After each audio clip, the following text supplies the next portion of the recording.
Coucou, donc on se retrouve pour mon avis lecture sur La meilleure maman du monde aux éditions Margot, illustré par Benjamin Lacombe et écrit par Sébastien Pérez. Donc, nouvelle édition augmentée, tout simplement parce qu'elle est plus récente, donc la définition de l'image est plus augmentée.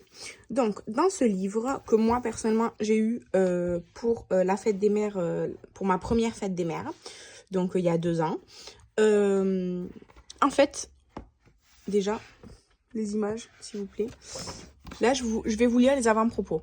Nous avons tous une maman qui soigne nos bobos et nous oblige à nous couvrir quand vient le mauvais temps. Mais finalement, qu'est-ce qu'une maman? Voilà une question toute simple et pourtant il existe autant de réponses qu'il y a de façons d'élever un enfant.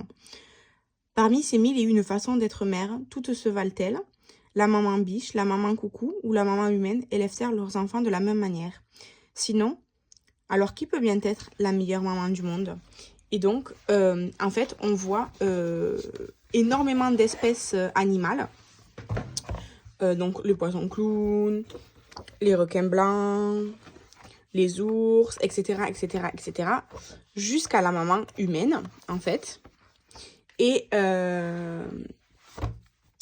dans ce livre, du coup, on peut voir différentes façons, disons comment les différentes mères élèvent leurs enfants dans le monde extérieur, quoi, dans la nature.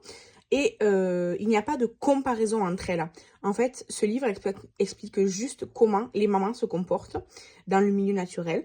Et ça en vient à la conclusion où, spoiler, une maman, c'est juste une personne qui s'occupe de toi et qui t'aime. Donc, c'est ça, la meilleure maman du monde. C'est une maman qui t'aime, qui s'occupe de toi.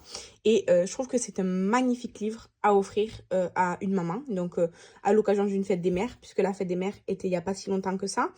Et moi, franchement, j'étais très contente. C'est très mignon comme cadeau.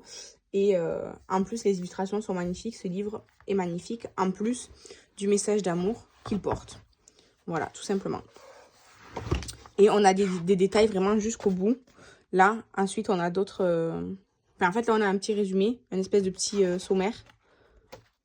Voilà, donc la maman humaine, pour terminer. Et voilà. Et si finalement, la meilleure maman du monde était tout simplement la maman qui t'aime. Voilà, avec des empreintes de différents animaux.